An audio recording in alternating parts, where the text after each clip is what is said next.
오후 예배 잘 나오셨습니다. 우리 옆에 분들과 함께 인사 나눕시다. 잘 나오셨습니다. 주객 전도라는 말을 들어보셨죠?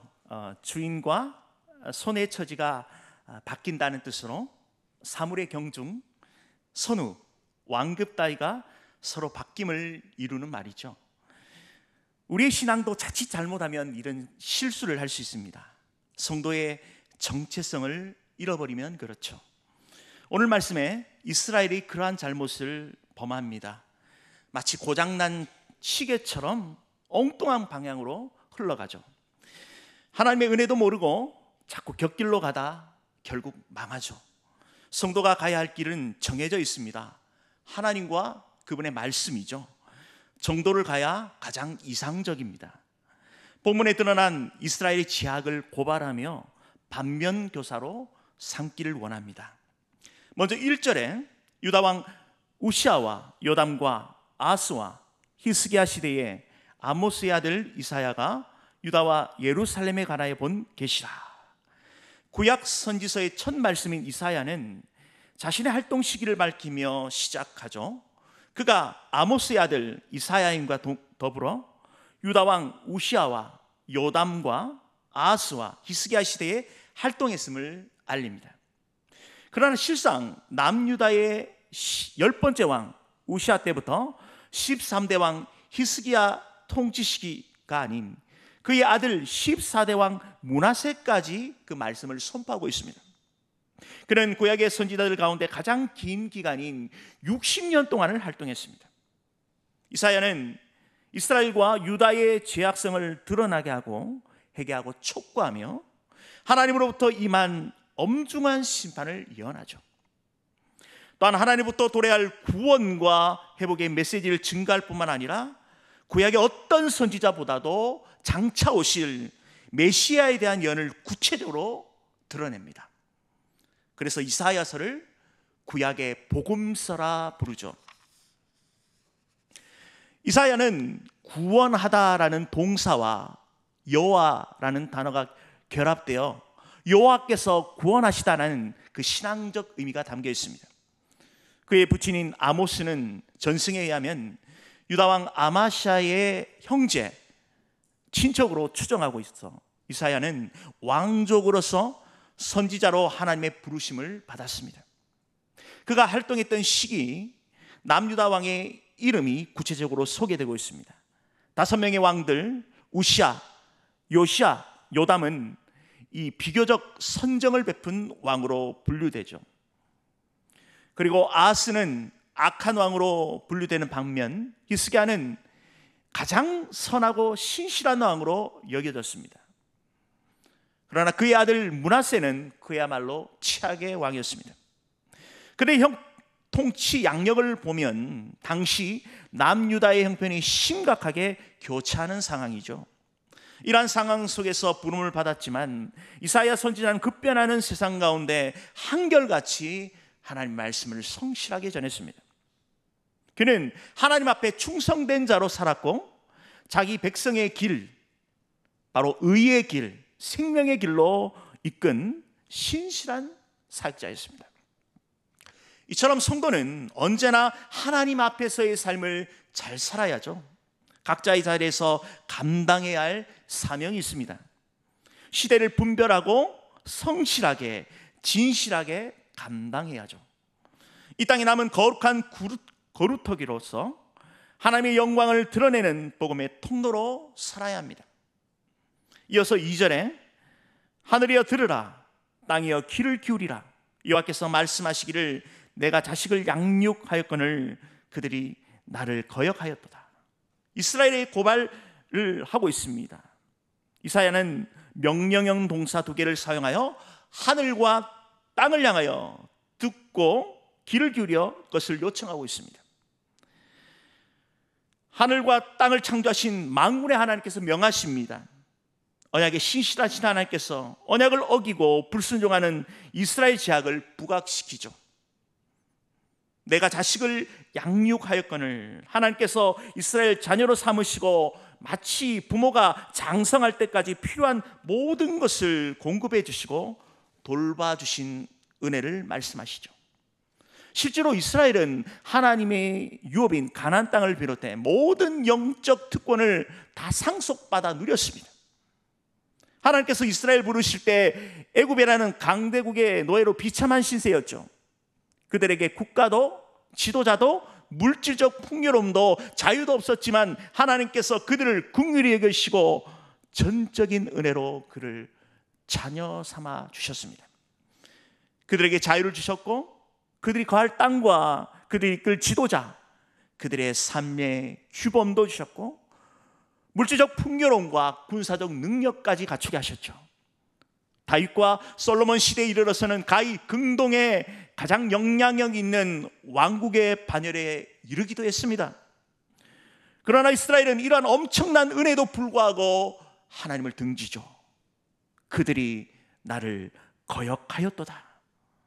이는 하나님의 백성 이스라엘이 하나님에 대한 언약적 의무를 이행하지 않음을 의미합니다. 하나님께서는 이스라엘 자녀 삼으시고 그들을 구원하시고 보호하시고 양육하시는 전 의무를 다 이행하셨습니다. 그러나 이스라엘은 하나님 말씀을 따라 거룩한 권속으로 살아가야 할 의무를 이행하지 않죠. 그들은 하나님 외에 바알, 아세라, 몰록, 그모스와 같은 수많은 이방 우상에게 마음을 빼앗기죠. 하나님께서 택한 존귀한 백성으로 거룩한 삶을 포기해버리고 이방의 타락한 문화를 무분별하게 받아들이죠. 이러한 이스라엘을 보실 때 얼마나 안타까우시겠습니까? 성도가 하나님이 아닌 다른 곳에 행복과 만족을 얻으려는 시도 자체가 헛됩니다. 도리어 자신을 피곤하게 만들고 궁극적으로 파멸에 이르게 되죠.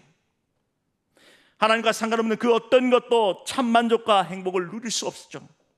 물론 일시적으로 이탈을 통해 매력을 느낄 수는 있습니다.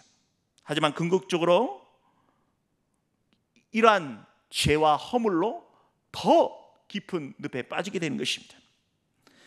예레미야서에 분명히 말씀하고 있습니다. 예레미야 2장 13절에 그들이 생수의 근원되는 나를 버린 것과 스스로 웅덩이를 판 것인데 그것은 그 물을 가두지 못할 터진 웅덩이들이야. 생명의 근원 되신 하나님을 떠나 스스로 아무리 노력한들 터진 웅덩이에 물 붓긴 거죠. 진정한 행복과 만족은 오직 하나님께 있습니다. 우상을 통해 얻을 수 없습니다. 오직 하나님께만 진정한 만족과 행복을 누릴 수 있습니다. 잠언 19장 23절에 여호와를 경외하는 것은 사람으로 생명에 이르게 하는 것이라 경외하는 자는 족하게 지내고 재앙을 당하지 아니하느니라. 기억합시다. 서민 이스라엘이 마치 기억상실증에 걸린 것처럼 하나님의 은혜를 잊어버렸죠. 애굽에서 구원해 주신 하나님의 은혜, 광야에서 만난 메추라기로 먹이시고 입혀주시고 또 낮에는 구름기둥 밤에는 불기둥으로 지켜주신 기적의 하나님, 힘없고 약한 전쟁에 경험 없는 유목민족을 가나안 거민을 정복해 하시고 하나님께서 이끄신 위대한 능력을 그 모든 것을 망각하고 헛된 것을 구했습니다. 헛된 우상을 버리고 구원의 하나님을 바라봐야 하는 것입니다. 기적의 하나님, 능력의 하나님을 더욱 의지하는 우리 귀한 성도님 되시길 소원드립니다. 계속해서 이사야 선지자는 이스라엘의 죄악을 고발합니다. 3절에 소는 그 임자를 알고 나귀는 그 주인의 구유를 알건만은 이스라엘은 알지 못하고 나의 백성은 깨닫지 못하는도다 하였도다. 이 격앙된 감정을 보다 현저하게 드러내죠. 이스라엘이 하나님께서 배신과 반역, 이성 없는 짐승의 행동 양식에 비교하시면서 도무지 있을 수 없는 임을 강조하고 있습니다.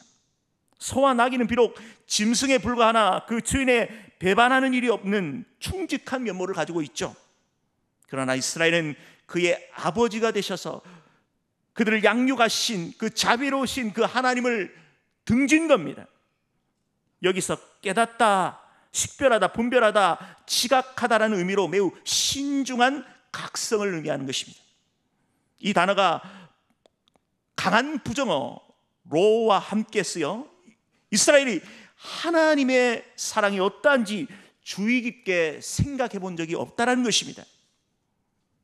그들이 연약할 때, 그들이 자격이 없을 때에 그들은 하나님의 은혜를 기억하고 하나님을 따라가야 했던 것입니다. 그 은혜에 합당한 삶을 살지 못하고 그의 부르심에 합당한 삶을 살지 못한 그들의 삶은 짐승보다 못한 삶이었죠.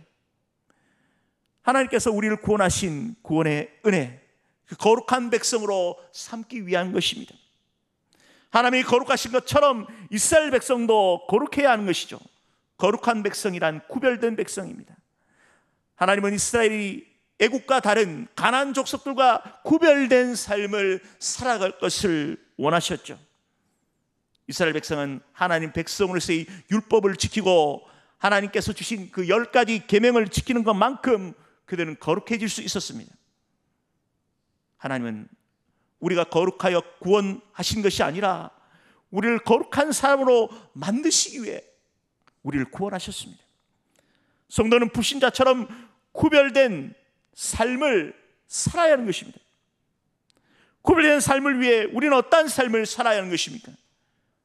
불신자들과 지리적 장소적으로 떨어져 사는 것이 아니죠. 우리의 삶의 현장에서 그들과 얼굴을 맞대며 살아갑니다. 그러나 우리의 삶의 내용은 달라야 하는 것입니다. 우리의 가정과 사회와 교회와 하나님보다 다른 무엇을 더 사랑하는 일이 없도록 해야 하는 것이죠.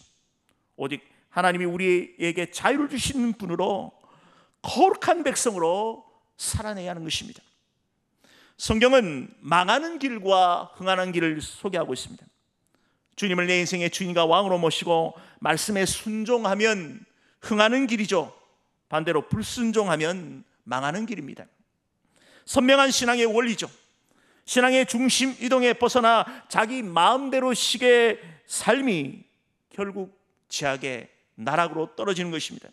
성도가 하나님 중심, 말씀 중심에 벗어나기 시작하면 마치 자석이 철을 당기는 것처럼 자기 중심적으로 끌어당기는 힘이 있죠. 그리스도의 십자가의 은혜로 새로운 피조물 된 우리는 여전히 우리 안에 죄의 세력에 노출되어 살아갑니다. 성령의 새 사람 된 우리는 육체의 속을 쫓아 살도록 내버릴 것이 아니라 날마다 정욕과 탐심을 십자가에 못 박아야 하는 것이죠. 갈라디아서 5장 25절에 만일 우리가 성령으로 살면 또한 성령으로 행할지니, 성령의 이끄심을 붙들고 날마다 우리의 마음판을 말씀과 기도로 채워야 하는 것입니다. 할렐루야. 순종의 사람, 기도의 사람, 말씀의 사람만이 거룩한 형상으로 주님을 닮아갈 수 있습니다. 하나님께서 우리에게 주신 계명은 우리를 얽어매기 위한 목적이 아니죠. 영원한 행복을 누리기 위함입니다. 구약의 백성이든 신약의 백성이든 우리는 모두 다 하나님의 특별한 언약 관계에 있습니다. 하나님의 독점적 사랑을 받는 존귀한 존재죠. 한번 고백해 볼까요? 우리는 하나님의 독점적 사랑을 받는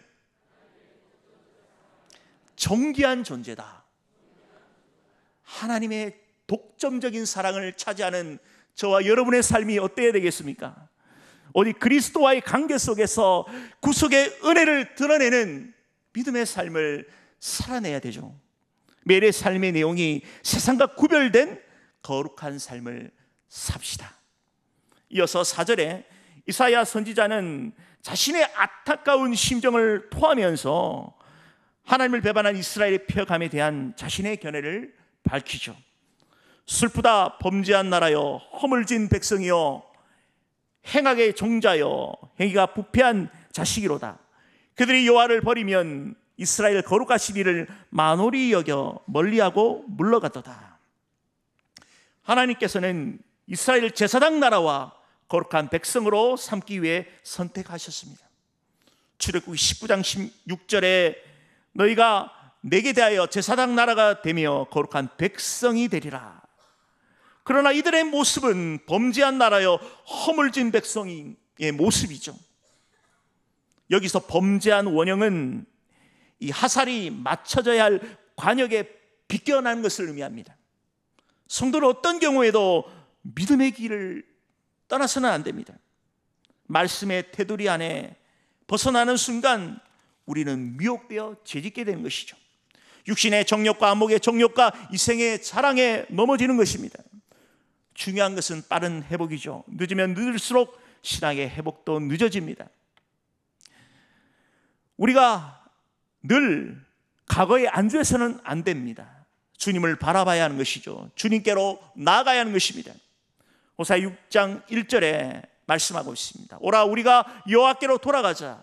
여호와께서 우리를 찢으셨으나 도리로 낫게 할 것이요 우리를 치셨으나 싸매어 주실 것입니다. 우리가 비록 넘어지고 죄를 지을지라도 주님께로 향한 빠른 회복은 바로 회개하며 돌이키는 삶입니다. 영적으로 민감해야 하는 것입니다. 회복의 순간은 주님을 바라볼 때부터 시작되는 것입니다. 우리의 시선은 주님께 고정되어야 하는 것이죠. 세상을 향하여 곁눈질하고 또한 그 세상을 바라볼 때 우리는 결국 넘어지는 것입니다. 우리를 일으키시고 회복시켜 주시는 주님을 바라봅시다. 어떠한 경우에도 믿음의 길을 떠나지 맙시다.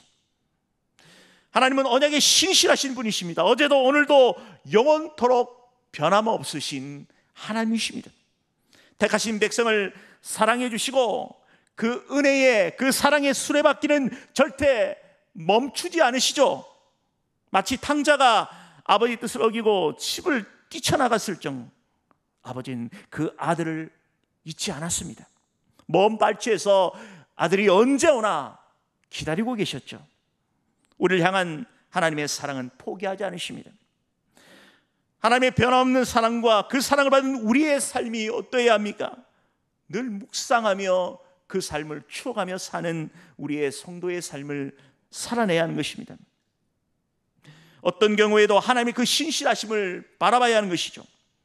이사야 49장 15절에 여인이 어찌 그 젖먹는 자식을 잊겠느며 자기 태에서 난 아들을 긍휼히 여기지 않겠느냐. 그들은 혹시 잊을지라도 나는 너를 잊지 아니할 것이라. 우리 하나님의 마음이 그대로 녹아져 있습니다. 앞서 난 그 자식을 어찌 잊겠느냐라는 것이죠. 비록 곁길을 갈지라도 하나님께서는 그들을 붙드시고 끝까지 추적하시는 것입니다. 십자가에서 건지신 그 사랑, 그 은혜가 오늘 우리의 심장 속에도 흐르고 있는 것이죠. 우리가 잊고 살지라도 주님은 결코 우리를 잊지 않으십니다. 그 은혜 때문에 그 사랑으로 오늘 저와 여러분이 살고 있는 것입니다. 날마다 십자가의 은혜를 기억합시다. 그 사랑을 전하는 삶을 살아내야 하는 것이죠. 우리는 복음의 십자가의 메신저인 것입니다. 우리가 작정한 대신자들을 향하여 우리가 전할 아름다운 이야기가 있죠. 우리가 들려줘야 하는 것입니다. 우리가 함께 나눌 생명의 복음이 있습니다. 그 사랑을 우리가 전하며 우리에게 받은 그 신실한 그 주님의 그 사랑을 나누는 인생이 되어야 하는 것입니다. 하나님의 권속다운 삶은 그 십자가의 사랑으로 참으로 아름다운 믿음의 삶을 풀어내야 하는 것입니다. 우리의 삶의 현장에서 또 직장에서 캠퍼스에서 그러한 하나님의 은혜와 사랑을 전하는 우리의 사명이 있는 것입니다. 참으로 주님의 그 사랑을 아름답게 풀어냈던 한 청년의 이야기를 소개합니다. 예전에 그 청년 바보 의사라는 책을 읽어보셨습니까? 그 청년의 주인공의 이야기입니다. 그는 고려대 의예과 91학번 안수연. 그는 유행성 출혈병으로 구리가 나다 말고 33세의 날기로 아까운 인생을 마감했습니다. 그의 삶을 잊지 못한 주변의 사람들이 그를 생각하며 책을 만들어냈죠. 그 인생의 잔잔한 감동의 물결을 일으키는 이유는 단 하나입니다. 그가 하나님 백성다운 삶, 성도의 그 정체성이 무엇인지를 뚜렷한 삶으로 드러냈기 때문이죠. 그의 가방에는 찬양, CD와 기독서적들로 가득했습니다. 전도 물품이죠. 환자들의 선물을 가장한 전도 물품입니다. 힘든 투병 생활로 몸과 마음이 지친 환자들에게 그의 의술과 함께 사랑의 복음이 전달되었습니다. 은진이라는 이 백혈병 걸린 아이와 친해지려고 부단히 노력하고 그의 아이 하나를 위해 그 선물을 사려고 지방으로 내려가는 등 온갖 마음을 썼습니다. 그리고 간호사가 실수로 깬 의약품을 메꾸기 위해 정신없이 병동을 뛰어다니기도 했죠. 잠이 부족한 인턴 시절 환자의 고민을 들어주기 위해 하얗게 밤을 세웠던 그는 보통 의사와는 다른 삶을 살았죠. 의사들이 가운 벗고 모두 파업할 때 왕따를 각오하고 환자의 곁을 지켰던 그는 세상의 인정보다는 하나님의 백성으로서의 삶을 떳떳하게 살아갈 것을 늘 묻고 살아냈던 것입니다. 그는 얼마나 오래 사느냐가 중요한 것이 아니라 그가 지나간 인생의 주님의 흔적을 엿볼 수 있었습니다. 주변 사람들은 그를 향하여 참 크리스찬, 참 의사의 삶을 살았다라고 말하고 있습니다. 성도의 정체성이 무엇인지, 하나님 나라의 백성다운 삶이 무엇인지를 참으로 아름답게 그려냈던 청년의 이야기입니다. 말씀을 맺겠습니다. 주객전도 초대에 말씀드렸죠. 이스라엘이 놓쳤던 선민으로서의 거룩한 정체성, 자신의 사리 사욕을 채우기 위한 그 헛된 우상의 나락에 빠져 하나님께서 불러주신 거룩한 제사장, 왕 같은 하나님 백성의 삶을 포기한 것이죠. 깨닫지 못한 백성. 성도는 어떤 경우도 믿음의 길을 떠나서는 안 됩니다. 언제나 하나님을 주시해야 합니다. 세상을 바라보며 넘어지는 것이 아니라 늘 하나님 앞에 서서 믿음의 길을 걸어가야 하는 것입니다. 성도는 그 신실하신 그 하나님을 바라보고 하나님의 말씀 위에 서야 하는 것입니다. 영원토록 변치 않으시는 그 하나님의 그 은혜 앞에 믿음으로 살아내야 하는 것이죠. 우리가 받은 그 십자가의 그 사랑을 유통하는 유통자로서 복음을 들려주고 하나님 나라의 권속다운 믿음의 삶을 살아내야 하는 것입니다. 우리 대청의 우리 모든 성도님들이 하나님 나라의 위대한 복음의 유통자로서 하나님께 영광 돌릴 수 있는 복된 삶을 살아내시길 축원드립니다.